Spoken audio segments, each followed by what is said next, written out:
The smoke was barely rising from the pitiful pile of damp twigs when Benjamin Owens saw her through the twilight, crouched low against the biting November wind that swept across the Dakota plains like a living thing determined to freeze everything in its path. The year was 1884, and winter had come early to the territories, catching travelers unprepared and turning the landscape into a merciless test of survival. He reined in his horse, watching the young woman struggle with flint and steel, her hands shaking so badly from cold that the sparks fell uselessly into the gathering darkness. Benjamin had been riding hard for 3 days, driving a small herd of cattle north toward Fargo before the real snows came, but something about the desperate scene made him pull his mount to a complete stop. The woman wore a thin traveling coat that looked more suitable for autumn than the harsh conditions that had descended upon them, and her bonnet had come loose, allowing dark chestnut hair to whip around her face. She had no bedroll visible, no supplies that he could see, just that sorry excuse for a fire that would never catch in these conditions. He dismounted slowly, not wanting to startle her, but she heard the creak of leather and spun around with wide eyes that caught what little light remained in the sky. They were green, he noticed, the color of spring grass, and filled with fear and exhaustion in equal measure. "Evening, miss," he said, keeping his voice steady and calm, his hands visible. "That fire is not going to take, not with those wet branches. Let me build our fire and keep you warm always." The words came out before he had fully thought them through, the promise larger than he had intended, but something about her desperate situation pulled at something deep in his chest. She stared at him for a long moment, clearly weighing her options. A woman alone on the plains had every reason to fear a strange man, but the temperature was dropping fast, and the alternative to accepting help was freezing to death before morning.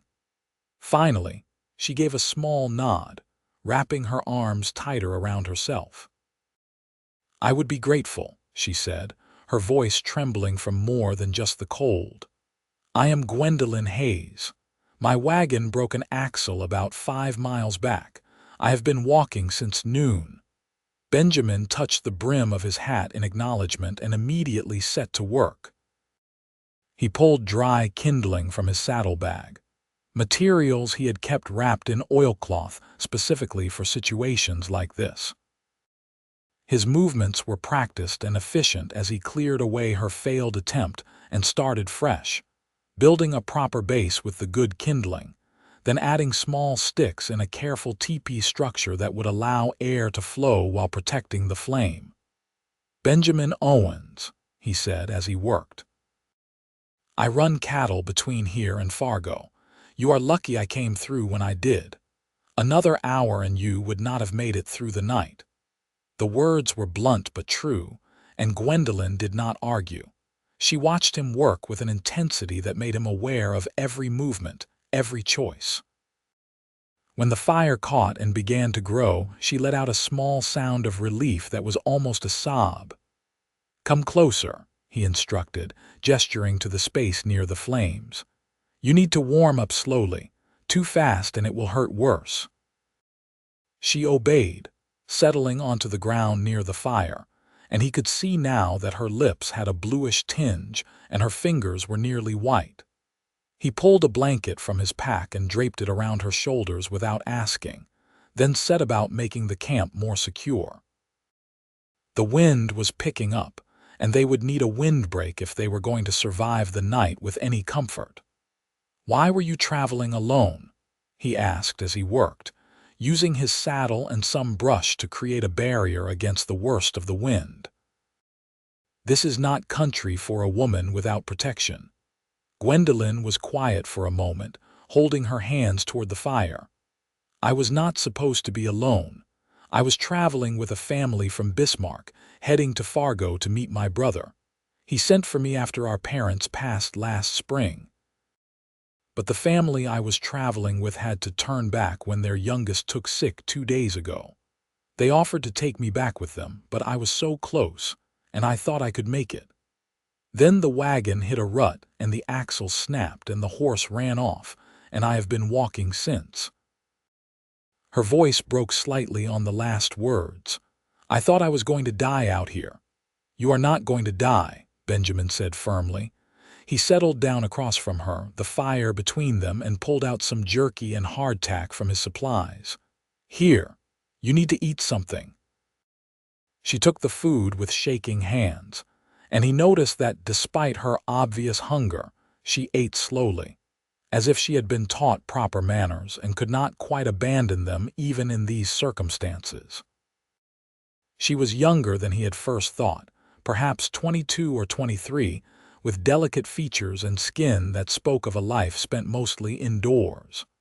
Not a frontier woman then, but someone from back east trying to make a new start. "How far to Fargo?" she asked between small bites. "We are about 20 miles out. Too far to push tonight, especially with you on foot. We will camp here, wait for first light, and then ride in together. You can ride with me." She looked up sharply. "I cannot ask you to do that. You have been more than kind already." "You are not asking." "I am offering." He met her eyes across the fire. "I am not leaving you out here, Miss Hayes. That is not how things are done."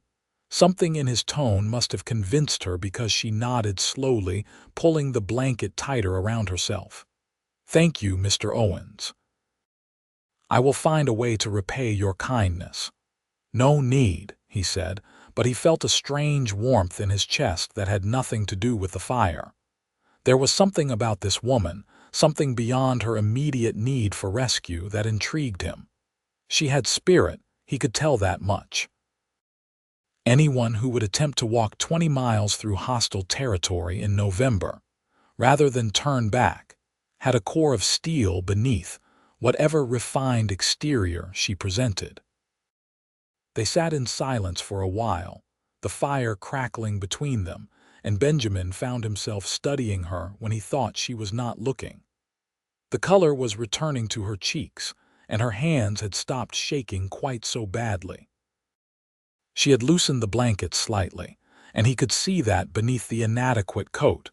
She wore a traveling dress of deep blue that had probably been quite nice before the journey had taken its toll. "Tell me about your brother," he said finally, wanting to hear her voice again. "What does he do in Fargo?" Gwendolyn's face softened slightly. "Gabriel is a doctor. He studied back east but decided to come out here where doctors are scarce. He has been in Fargo for 2 years now, building his practice. After our parents died, he wrote to say that I should come live with him, that he had a house with plenty of room, and that I could help him with his practice.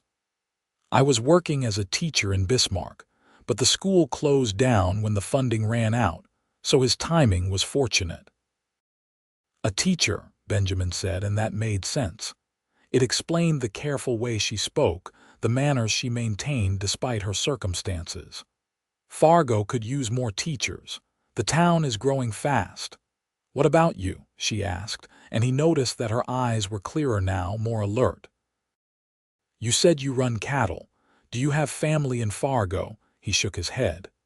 "My parents died when I was 16. Cholera. I have been on my own since then, working ranches, saving money. I bought my own small herd 2 years ago and have been building it up since. I have a piece of land about 10 miles outside of Fargo, near the Red River. It is not much yet, but it will be." There was pride in his voice, and Gwendolyn heard it. "That must have been hard, losing your parents so young and having to make your own way." "It made me stronger," he said simply. "Out here, you learn fast or you die. I chose to learn." The night deepened around them, and Benjamin built up the fire to keep the cold at bay. He had been in worse situations, spent nights in blizzards with nothing but his horse for warmth, but there was something different about tonight.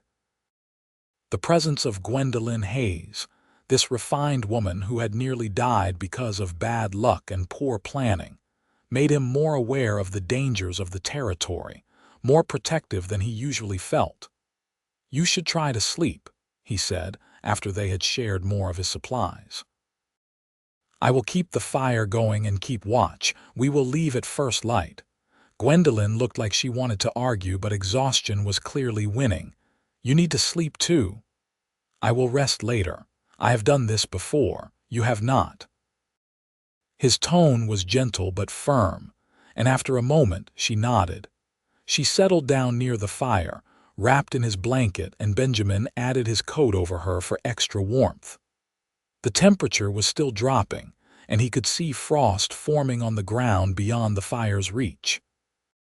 He watched as her breathing slowly evened out as the tension left her body, and she finally succumbed to sleep. He sat awake through the long hours of darkness, feeding the fire, keeping watch, and thinking about the strange turn his day had taken. He had expected to make camp alone tonight, to push through to Fargo tomorrow with his herd, to continue the solitary life he had built for himself. Instead, he had found this woman, made her a promise that still echoed in his mind. "Let me build our fire and keep you warm always." What had possessed him to say such a thing? He barely knew her, and yet something had pulled those words from him, something that felt larger than logic or common sense. When dawn finally broke, cold and clear, he gently woke Gwendolyn. She stirred slowly, confusion crossing her face before memory returned.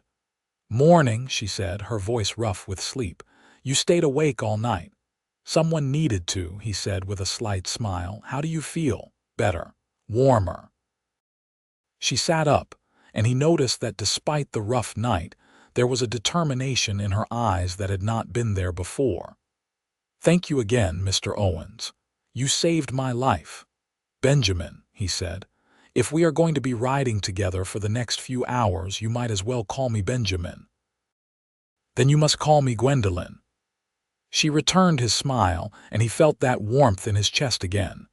They broke camp quickly, Benjamin saddling his horse while Gwendolyn folded the blanket with precise, careful movements. When everything was ready, he mounted first, then reached down to help her up. She hesitated only a moment before taking his hand, and he pulled her up behind him with an ease that surprised them both. "Hold on," he instructed, and after a brief pause, he felt her arms circle his waist. The contact sent an unexpected jolt through him, an awareness of her proximity that he tried to ignore as he urged the horse forward. They rode in silence at first, the landscape rolling past them in shades of brown and gold, the grass dried from the approaching winter.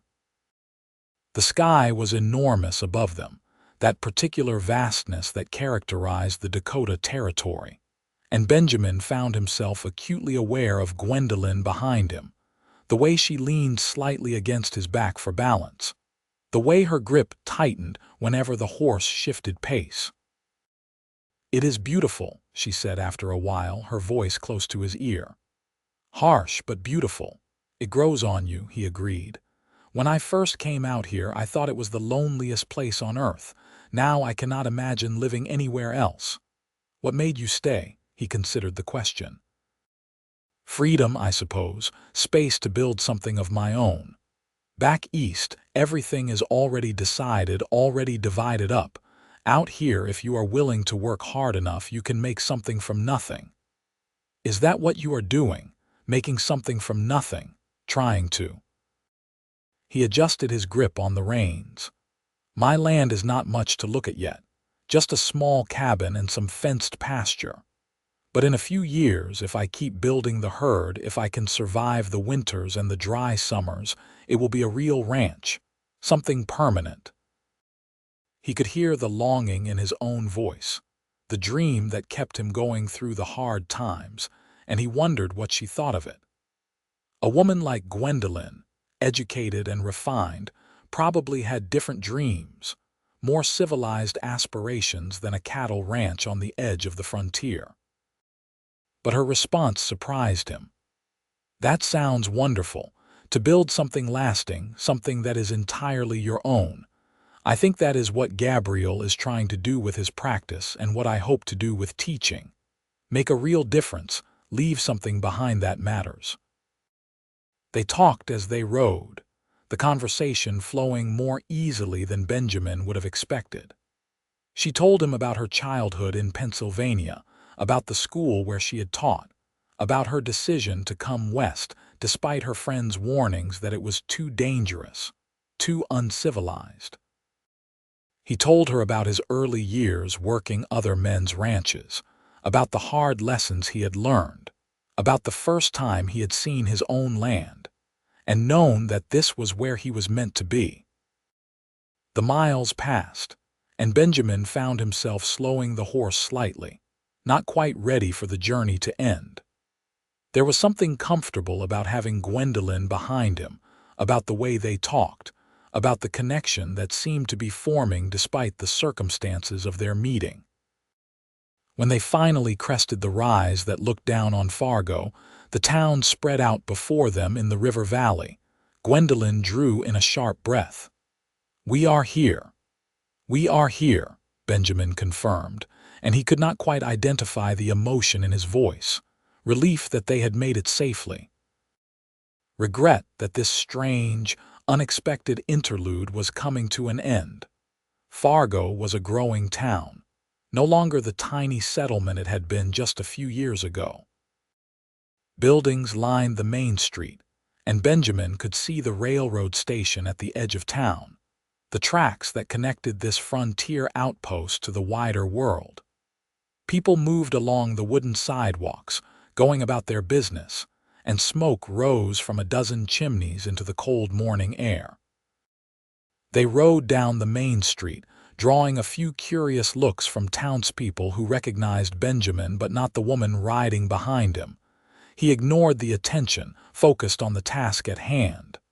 "Where is your brother's house?" he asked. "On Maple Street," he wrote, "near the church." Benjamin knew the area and guided his horse in that direction.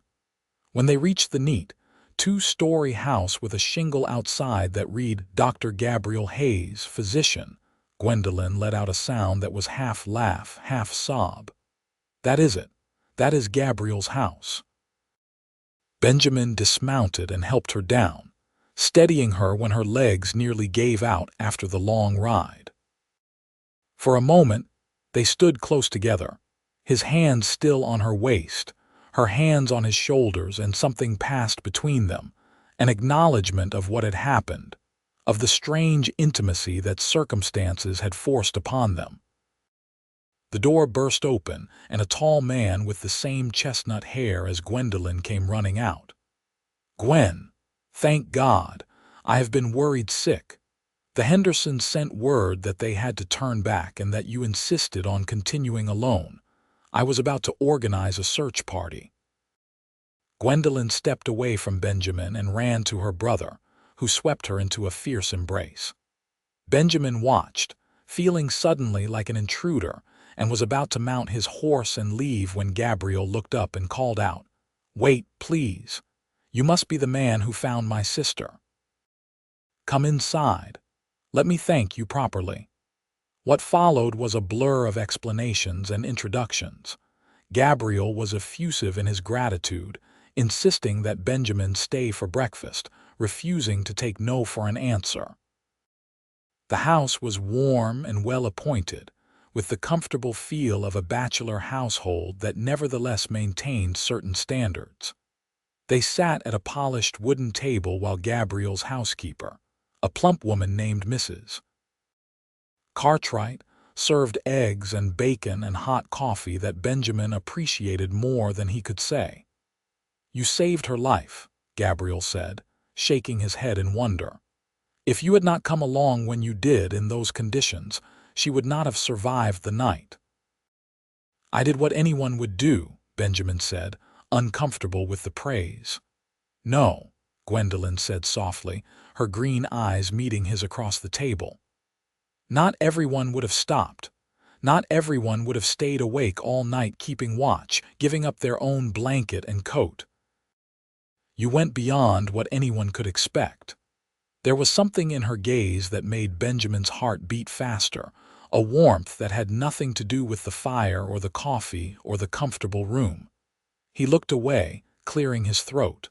"I am just glad I was there." Gabriel studied them both with the shrewd eyes of a man trained to observe details, and Benjamin wondered what the doctor saw. Did he notice the way Gwendolyn kept glancing at Benjamin? Did he see the way Benjamin's attention kept drifting back to her, despite his best efforts to focus on his meal? "You must let me pay you," Gabriel said, "for your trouble, for the supplies you shared, for the risk you took." "That is not necessary," Benjamin said firmly. "I did not help your sister for money." "Then let me at least offer you my services if you ever need a doctor. No charge." "It is the least I can do." Benjamin nodded, accepting the compromise, and finished his coffee. "I should go. I have cattle to tend to and business in town." "Will you come to dinner?" Gwendolyn asked suddenly. "Tomorrow night I would like to cook you a proper meal to thank you in some small way." Benjamin hesitated.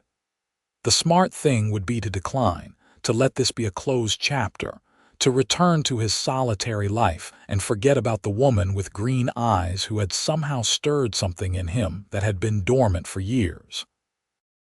But looking at her hopeful expression, he found himself nodding before his brain could overrule his heart. "Tomorrow night," he agreed. "That would be nice." He left soon after, riding toward the livery stable where he would check on his herd, but his mind was not on cattle or business. It was on Gwendolyn Hayes, on the way she had felt pressed against his back during the ride, on the conversations they had shared, on the promise he had made without fully understanding it.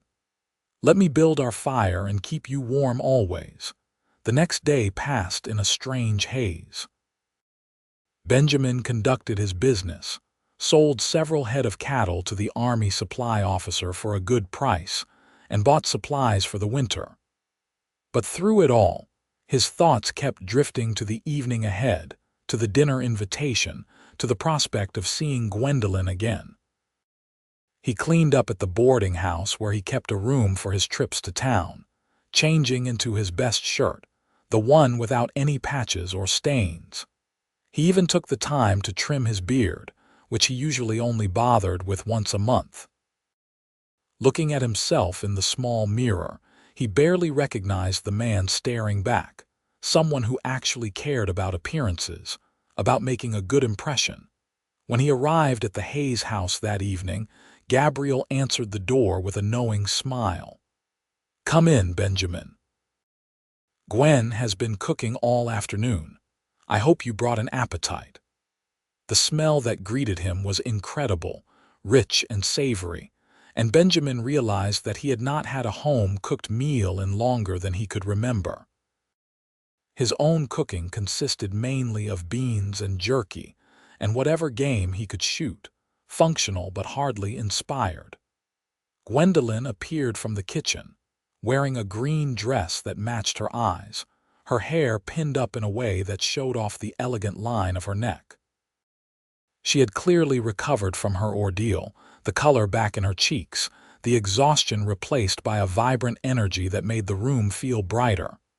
"Benjamin, I am so glad you came. Please sit down. Everything is almost ready." The meal was wonderful, the best Benjamin had eaten in years. Roasted chicken with herbs, potatoes cooked until they were golden and crispy, vegetables that somehow tasted better than he remembered vegetables could taste, and bread that was still warm from the oven. They ate and talked, the conversation flowing easily between the three of them, though Benjamin noticed that he and Gwendolyn kept finding reasons to look at each other, to share small smiles across the table. Gabriel told stories about his practice, about the challenges of being a frontier doctor, about the gratitude of patients who had nowhere else to turn. Gwendolyn asked Benjamin about his ranch, genuinely interested in the details of cattle raising, of land management, of the rhythms of frontier life. And Benjamin found himself talking more than he usually did, drawn out by her sincere curiosity, by the way she listened as if every word mattered. After dinner, Gabriel excused himself, claiming he had medical journals to read, though the look he gave his sister suggested other motives. Benjamin and Gwendolyn moved to the parlor, where a fire crackled in the hearth, and suddenly they were alone together for the first time since that night on the prairie. "Your brother is not subtle," Benjamin observed, and Gwendolyn laughed, a light, musical sound that he wanted to hear again. "No, he is not. Gabriel has never been subtle about anything. It is part of his charm." She settled into a chair near the fire, and Benjamin took the seat across from her, the flames dancing between them like that first night. "Thank you for dinner," he said. "It was incredible. I had forgotten what real cooking tastes like. You are welcome, though it hardly seems adequate thanks for what you did." She looked at him seriously. "I have been thinking about that night, about what you said. Let me build our fire and keep you warm always. Did you mean it?" Benjamin felt his heart hammering in his chest. "I do not know," he admitted. "The words just came out, but I have not been able to stop thinking about them since, about what they might mean. I have been thinking about them too." Gwendolyn leaned forward slightly. "I have been thinking about how you could have just ridden past, how most people probably would have. But you stopped. You helped. You stayed awake all night protecting someone you had never met. That says something about who you are, Benjamin Owens." "Or it just says I am not a monster," he countered, but there was no heat in his words. "It says you are a good man, a kind man, the kind of man who makes promises and keeps them." She paused. "I would like to see you again, not just to say thank you, but because I want to know you better." Benjamin felt like the ground had shifted beneath him. He had come west to build a life, to create something permanent, but he had always assumed he would do it alone. The idea of companionship, of connection, of someone to share the struggles and triumphs with, had seemed like a luxury he could not afford. And yet here was Gwendolyn Hayes, this unexpected woman who had stumbled into his life through sheer chance, offering exactly that. "I would like that too," he said, and saw the way her face lit up at his words. "But you should know what you are getting into. I am not a town man. My life is on the ranch, miles from civilization, with all the hardships that entails. It is not an easy life." "I did not come west looking for easy," Gwendolyn said firmly. "I came looking for purpose, for meaning, for the chance to build something real. Maybe I have found more than I expected." They talked long into the night, until the fire burned low and Gabriel reappeared to pointedly mention the late hour. Benjamin left reluctantly, but not before arranging to see Gwendolyn again in 2 days, when he would return to town for supplies. What followed over the next weeks and months was a courtship unlike anything Benjamin had experienced. He had never had time for women before, never allowed himself the distraction, but Gwendolyn changed everything. He found himself riding into Fargo more frequently than necessary, inventing reasons to need supplies or conduct business, anything to justify seeing her. They took walks through town, chaperoned by Gabriel when required by propriety, though the doctor often found excuses to give them privacy. They talked about everything and nothing, discovering shared values and different perspectives, learning each other's histories and dreams.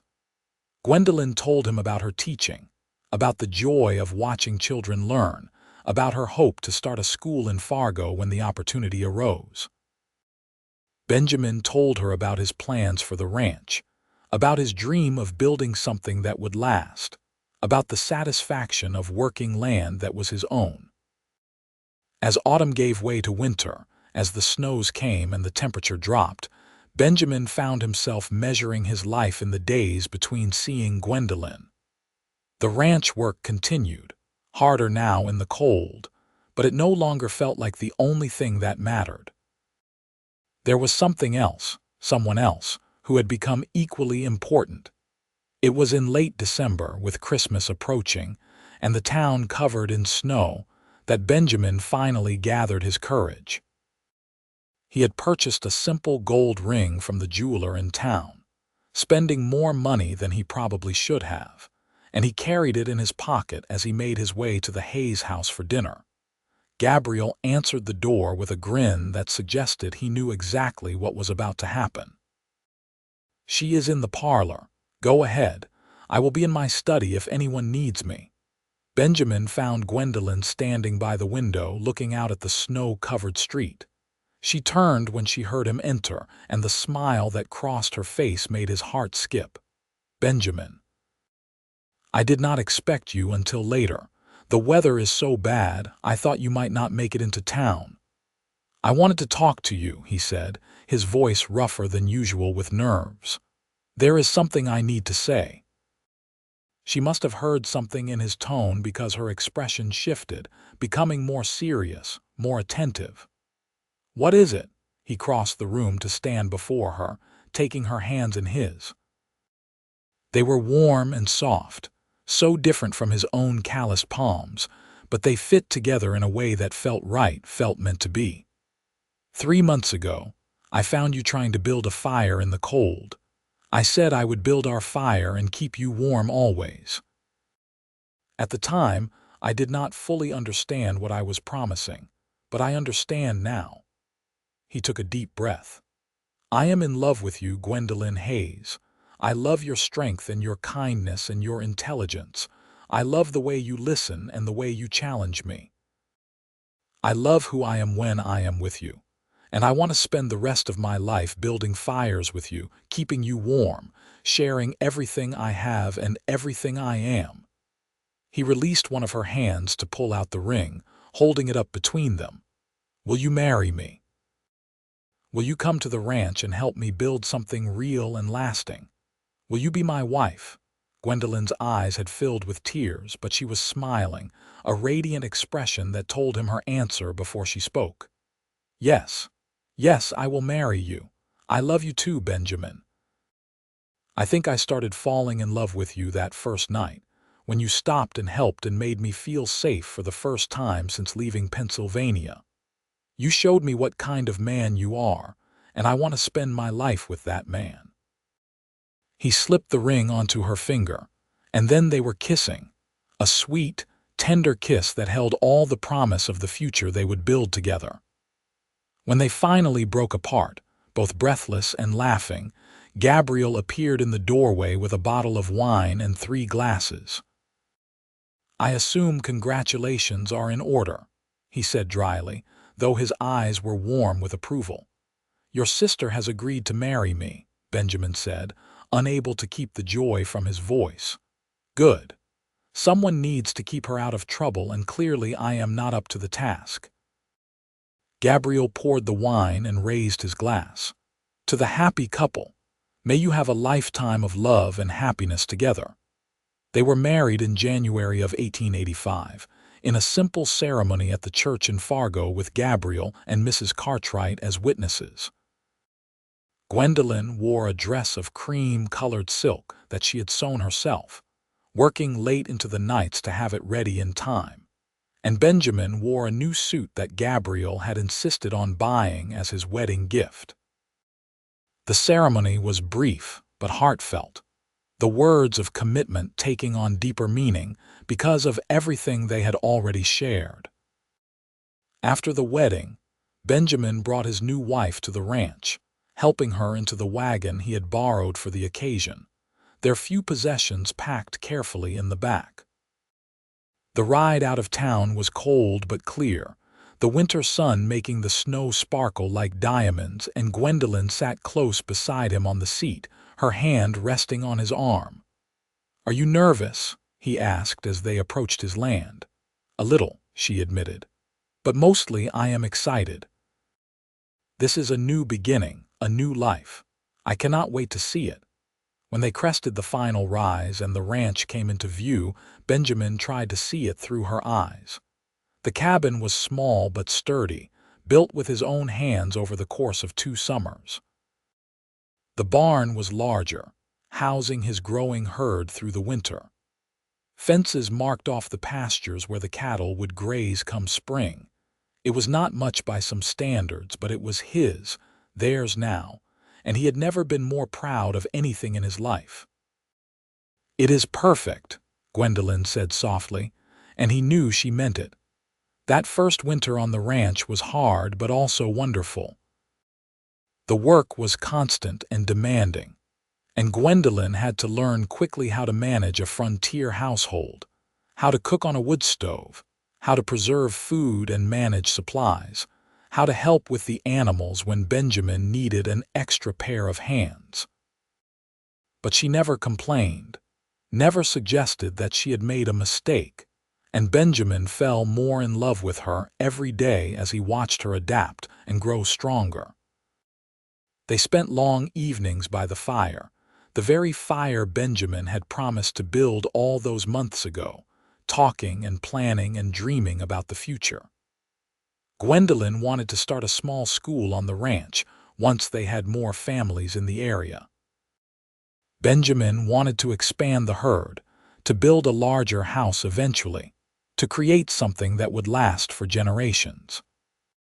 When spring came and the snows melted, revealing the brown grass beneath, Benjamin took Gwendolyn on a tour of their land, showing her every corner of the property, every plan he had for improvement. They stood on a hill overlooking the Red River, watching the water flow past, and he pulled her close against his side. "Are you happy?" he asked, needing to hear her say it. "I am happier than I ever thought possible," she replied, leaning into him. "I was so lost that night you found me, so scared and alone, and you appeared like some kind of answer to a prayer I had not even known to say. You saved my life in more ways than one, Benjamin Owens." "You saved mine too," he said, kissing the top of her head. "I was just existing before, going through the motions. You gave me a reason to actually live, to build something more than just a ranch. You gave me a home." That summer was busy with work, but it was also filled with joy. Gabriel visited frequently, approving of how happy his sister seemed, how the frontier life suited her in ways he had not expected. Other ranchers in the area stopped by, curious about Benjamin's new wife, and Gwendolyn charmed them all with her warmth and intelligence. Slowly, they built a community of friends and neighbors, people they could rely on in times of trouble, people who would help them through the inevitable challenges of frontier life. In the fall, Gwendolyn shared news that made Benjamin's heart soar. She was pregnant, expecting their first child in the early spring. He was overwhelmed with emotion, with the magnitude of what they were creating together. A child, a family, a future that stretched beyond just their two lives. The winter of their second year together was gentler than the first, and Benjamin made sure that Gwendolyn did not overexert herself. He took on extra work around the ranch, hired a young man from town to help with the heavy lifting, and spent his evenings reading to his wife from the books she loved, his hand resting on her growing belly, feeling the baby kick and move. Their son was born in March of 1886, during a late snowstorm that kept Gabriel from reaching them in time. Benjamin delivered the child himself with the help of a neighbor woman, and when he first held the tiny, squalling baby in his arms, he wept with joy and relief and overwhelming love. "What should we name him?" Gwendolyn asked, exhausted but radiant as she cradled their son against her chest. "What about William?" Benjamin suggested. "After your father," Gwendolyn's eyes filled with tears. "William Owens, that is perfect." Baby William was a healthy, happy child who grew quickly, filling the cabin with noise and chaos and indescribable joy. Benjamin had never imagined himself as a father, had never thought about children in any concrete way, but holding his son changed him fundamentally. This was what he had been building toward, this sense of family and permanence and legacy. As William grew from baby to toddler, As he took his first steps and spoke his first words, the ranch continued to prosper. Benjamin's herd grew larger, his reputation as a reliable cattleman spread, and his financial situation improved significantly. By William's second birthday, he had begun construction on a larger house, one with separate bedrooms and a real kitchen and windows that let in plenty of light. Gwendolyn had also achieved her dream of starting a school. With 3 other families now settled within a few miles of their ranch, there were enough children to justify classes, and she taught them in the new house's large front room 3 days a week. Benjamin would come in from working the cattle to find his wife surrounded by youngsters, all listening intently as she explained mathematics or geography or history, and his heart would swell with pride at what she had accomplished. 2 years after William was born, they welcomed a daughter, Sarah, named after Benjamin's mother. She had her mother's green eyes and her father's determination, and from the moment she arrived, she had her father wrapped around her tiny finger. Benjamin, who had been gruff and solitary before meeting Gwendolyn, was a doting father who could not resist his children's requests, who spent his evenings playing with them and telling them stories and teaching them about the ranch.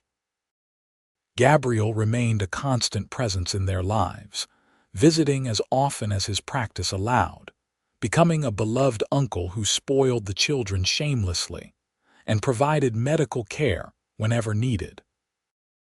He never married, claiming that his work was his true love, but Benjamin suspected that his brother-in-law simply had never found anyone who measured up to the example of marriage that he and Gwendolyn provided.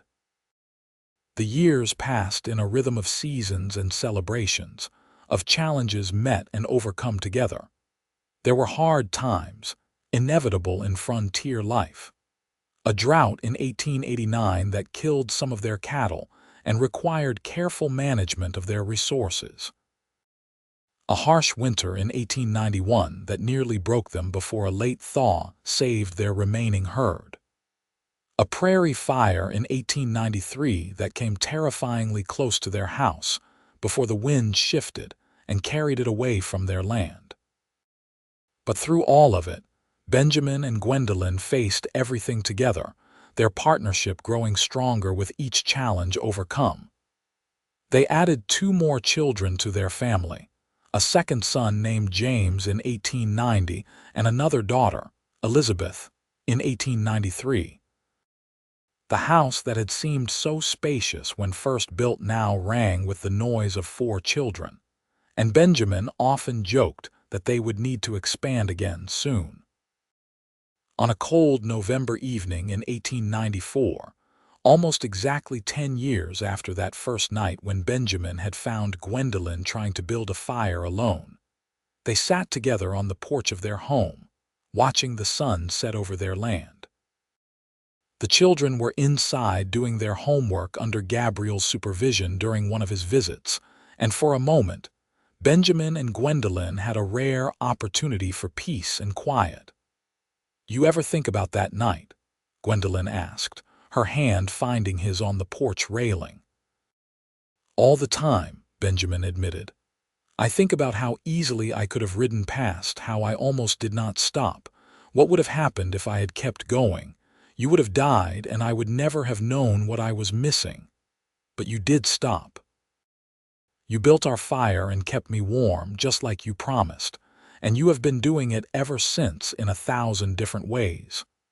Gwendolyn squeezed his hand. "You gave me a life I never could have imagined, Benjamin. A home, a family, a purpose. You gave me everything." "You gave me everything too," he said, pulling her close. "Before you, I was just working, just surviving.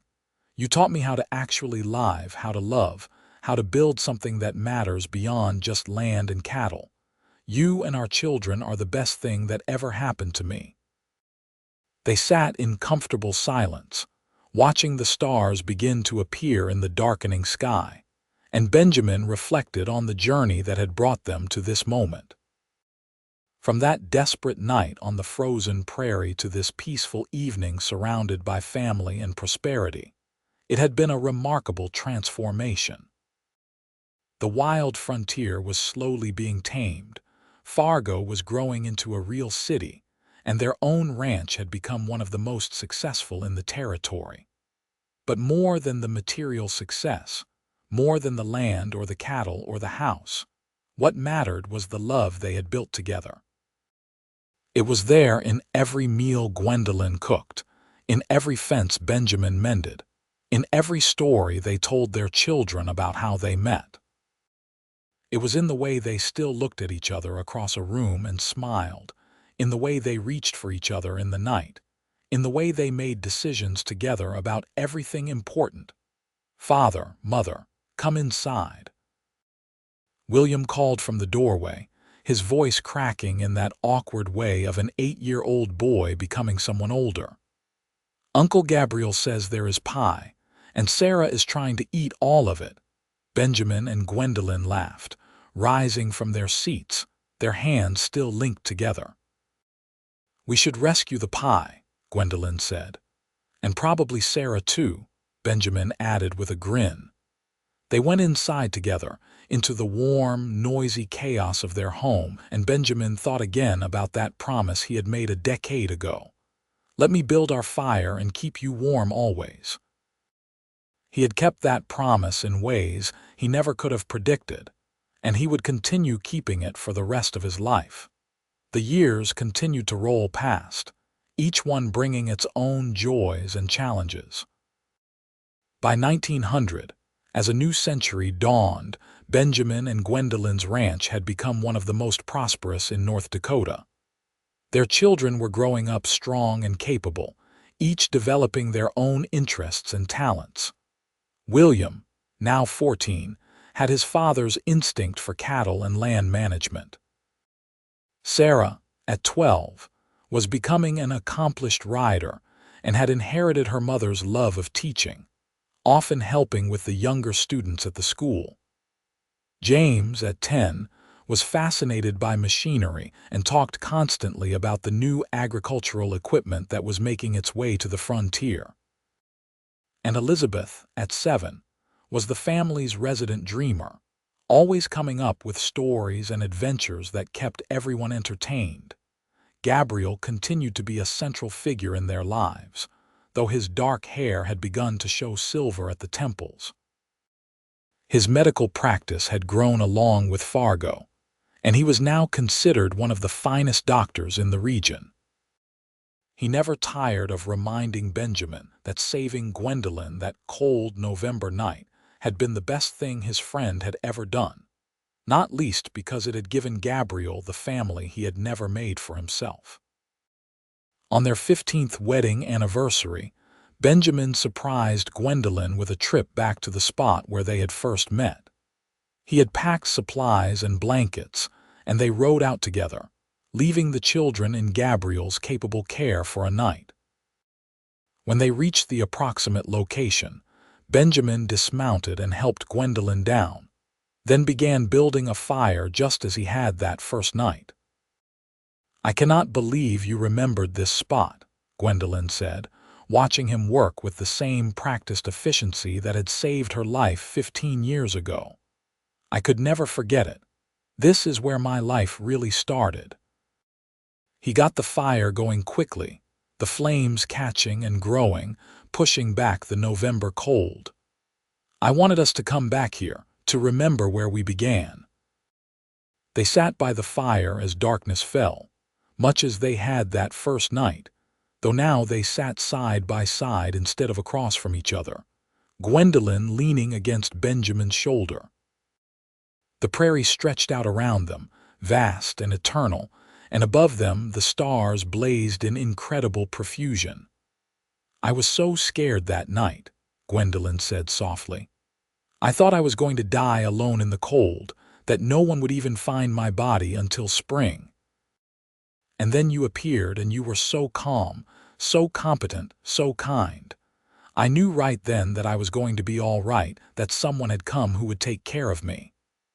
"I was scared too," Benjamin admitted. Not of the cold or the situation, but of what I felt when I saw you. Something shifted in me that night, something fundamental. I had spent so many years alone, convinced that was how my life would be, and then suddenly there you were, and I knew that everything was about to change. Are you glad it changed? She asked, though her tone suggested she already knew the answer. I am grateful beyond words for every single day we have had together. You and our children, this life we have built, it is more than I ever dared to dream of. He kissed her forehead gently. I love you, Gwendolyn Owens. I loved you that first night, though I did not realize it yet, and I will love you until my last breath and beyond. I love you too, she whispered, and they sat together in the firelight, two people who had found each other against all odds and built something beautiful and lasting from that chance encounter. They spent the night under the stars, talking and remembering, making new memories to add to the collection of 15 years together. When dawn broke, they rode back to the ranch, to their children and their life, carrying with them the renewed sense of wonder at how far they had come. The early years of the new century brought changes to the frontier. The wild, untamed territory of Benjamin's youth was becoming more settled, more civilized. Railroads crisscrossed the land, towns grew into cities, and the harsh existence of the early pioneers was gradually being replaced by a more comfortable modern life. But through all the changes, the core of what Benjamin and Gwendolyn had built remained solid and true. Their children grew and married and started families of their own. William took over much of the ranch's daily operations, allowing Benjamin to slow down a bit in his 50s, though he never fully retired from the work he loved. Sarah became a teacher in Fargo, founding a proper school with multiple grades and several other teachers. James moved to Minneapolis to work with farm equipment manufacturers, but he visited often, always eager to share the latest innovations that might help the ranch. And Elizabeth, true to her dreamer nature, became a writer, publishing stories about frontier life that captured the imagination of readers back east. Gabriel lived to see all his nieces and nephews married and starting families of their own, and he died peacefully in his sleep in 1912, with Benjamin and Gwendolyn at his bedside. His last words were to his sister, "I am so glad you went west. I am so glad you found each other." It was a sentiment that Benjamin echoed every day of his life. As Benjamin and Gwendolyn grew older together, their love deepened and matured into something that went beyond passion or romance, though those elements never fully disappeared. It became a partnership so complete that they could communicate with a glance, finish each other's sentences, and know what the other needed before a word was spoken. They were two people who had become one unit, working together seamlessly through joy and sorrow, prosperity and hardship, health and illness.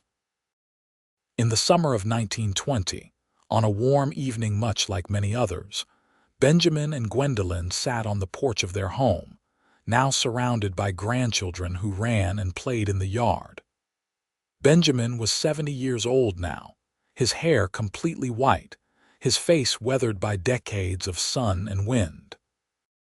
Gwendolyn was 68, her green eyes as bright as ever, though her chestnut hair had faded to silver. "You remember what you said to me that night?" Gwendolyn asked, watching their grandchildren play. "Let me build our fire and keep you warm always." "I remember," Benjamin said, taking her hand in his. Their fingers interlaced automatically, the gesture so practiced that neither had to think about it. "I have done my best to keep that promise." "You have kept it every single day," Gwendolyn assured him. "Through 35 years of marriage, through raising 4 children, through building this ranch and this life. You have kept me warm in every way that matters, Benjamin Owens. You have been the fire that lights my life." "And you have been mine," he replied. Everything good in my life started the night I found you. Everything."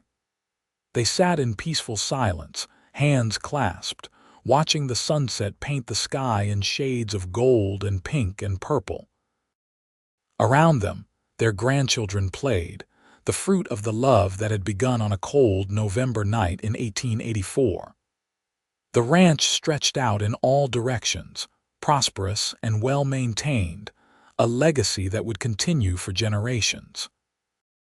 Inside the house, their children and their children's spouses were preparing dinner, the sounds of laughter and conversation drifting out through the open windows. This was what Benjamin had built when he stopped to help a desperate woman trying to light a fire in the cold. This was what Gwendolyn had found when she accepted help from a stranger who became her everything. They had taken that one moment of connection, that single act of kindness, and transformed it into a lifetime of love, a family, a legacy that would endure long after they were gone. As the stars began to appear in the darkening sky, Benjamin pulled Gwendolyn closer, and she rested her head on his shoulder with the ease of 35 years of practice. The fire he had promised to build that long-ago night still burned bright between them, within them, a warmth that had sustained them through everything life had thrown their way. "Thank you," Gwendolyn whispered. "For what?" Benjamin asked, though he thought he knew. "For stopping that night.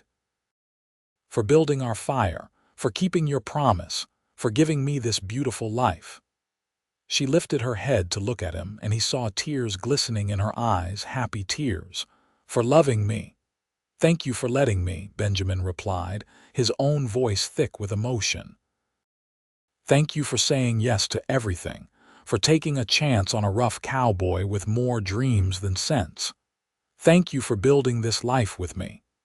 They kissed, a gentle press of lips that held decades of love and commitment and partnership. When they pulled apart, they were both smiling, content in the knowledge that they had done it right, that they had taken the gift of that chance meeting and turned it into something truly extraordinary. The evening deepened into night, the grandchildren were called inside for dinner, and Benjamin and Gwendolyn followed, hand in hand as always. The fire in the hearth was burning bright, just as the fire between them had burned for 35 years, just as it would continue to burn for whatever years remained to them. They had built something real and lasting, something that mattered. They had kept each other warm through cold winters and hot summers, through times of plenty and times of scarcity, through joy and grief, and every emotion in between. They had raised a family, built a successful ranch, and contributed to the growth of their community. But more than any of that, they had loved each other completely and without reservation, and that love had made everything else possible. As Benjamin sat down to dinner surrounded by his children and grandchildren, with Gwendolyn at his side where she had been for 35 years and would remain for however many years God granted them, he reflected on the truth he had learned that cold November night in 1884. The truth was that sometimes the best things in life came from the simplest acts of kindness, from choosing to stop instead of riding past, from making promises and keeping them, from building fires that could warm not just bodies but souls. He had promised to build their fire and keep her warm always, and he had kept that promise in every way that mattered. And in return, Gwendolyn had given him everything he had never known he needed, everything he had never dreamed of having. Together, they had built a life worth living, a love worth celebrating, a legacy worth leaving behind. The years continued to pass gently for Benjamin and Gwendolyn. They celebrated their 40th anniversary in 1925, surrounded by their 4 children, 11 grandchildren, and 3 great-grandchildren. The ranch was now being run primarily by William and his sons, though Benjamin still liked to ride out and check on the cattle when his health permitted.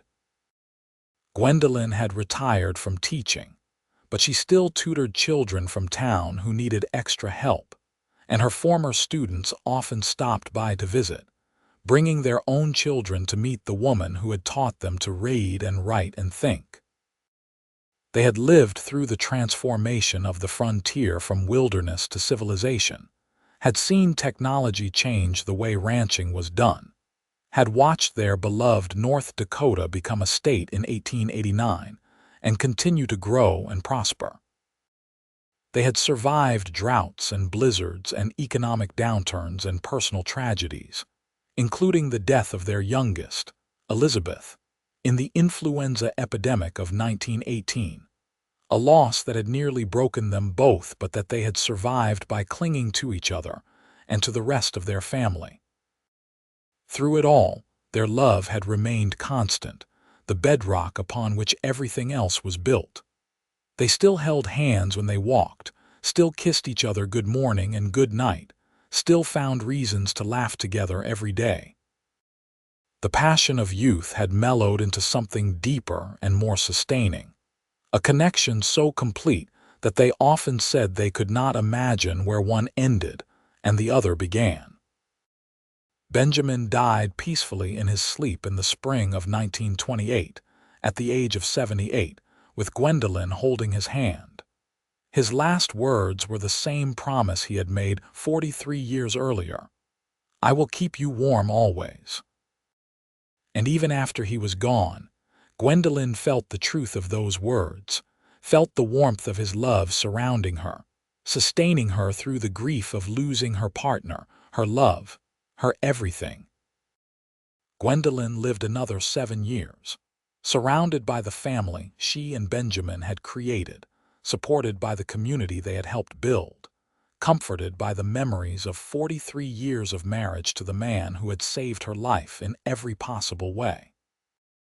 She spoke often of that November night in 1884, of the cowboy who had stopped when he saw her struggling to build a fire, of the promise he had made and kept until his last breath and beyond. When she died in 1935, at the age of 83, her last words were, "Benjamin is waiting for me. He has built our fire, and I am going home to be warm with him always." Her children, gathered around her bed, knew that she was not afraid, that she was going to rejoin the love of her life, and they took comfort in the knowledge that their parents were together again. They buried her next to Benjamin on a hill overlooking the ranch, under a sky so vast and blue it seemed to go on forever, just like the love that had sustained them both through life and would reunite them in whatever came after. The gravestone was simple but perfect: Benjamin and Gwendolyn Owens. He built their fire. She kept him warm, together always. The ranch continued under the management of their descendants, each generation adding their own chapters to the story while honoring the foundation that Benjamin and Gwendolyn had laid. The house they built stood for decades, a testament to solid construction and careful maintenance, and it became a gathering place for family celebrations and holidays, a place where the story of how Benjamin and Gwendolyn met was told and retold to each new generation. The great-great-grandchildren who never met Benjamin and Gwendolyn still knew their story, still understood that the prosperity and love that surrounded them had started with a simple act of kindness on a cold November night, with a promise made and kept, with two people who found each other against all odds and built something beautiful and lasting from that chance encounter. It became family legend, the story of how cowboy Benjamin Owens found Gwendolyn Hayes trying to build a fire alone in the freezing Dakota night, how he said, "Let me build our fire and keep you warm always," and how that promise became the foundation for a love story that spanned for decades and created a legacy that would endure for generations. It was a reminder that the smallest acts of kindness could change lives, that stopping to help when you could easily ride past could lead to everything good and meaningful, that promises made from the heart were worth keeping no matter what. And on cold November nights, When the wind swept across the Dakota plains and the stars blazed overhead, the descendants of Benjamin and Gwendolyn Owens would sometimes stand on that hill overlooking the ranch and imagine they could see their ancestors there, sitting by a fire, holding hands, keeping each other warm just as they had promised, just as they would for all eternity.